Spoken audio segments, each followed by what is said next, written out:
The boxer's penance, the shadow of a mother. Under the flickering yellow hum of a Mumbai streetlight, Vedant stood behind a humble wooden counter.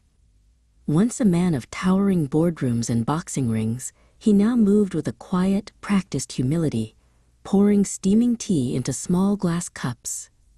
This month of labor was his silent vow, a way to prove to his mother that his devotion to Girisha was forged in truth, not the comfort of his family's massive fortune.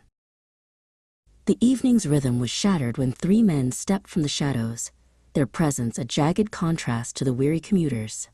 They began to shove the patrons, their laughter sounding like gravel under a boot. One of them kicked a bench over, his eyes fixed on Vedant with a practiced, predatory malice. Vedant dropped his rag, his hands curling into fists as the fighter within him began to stir.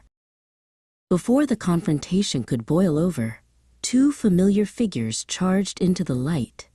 Shajit and Manav moved with a desperate, protective energy, intercepting the thugs with sharp, decisive strikes. They fought with the raw intensity of men who had seen far too many betrayals. The gangsters, caught off guard by the sudden reinforcements, scrambled back into the darkness of the alleyways. Shajit leaned heavily against the counter, his breathing ragged as he pulled out a buzzing phone. He explained to a stunned Vedant that they had been lured away from a village, wedding by a deceptive call, claiming Shajit's father had suffered a heart attack. It had been a lie, a calculated maneuver to leave Vedant isolated and vulnerable. They realized then that someone was playing a very dangerous game.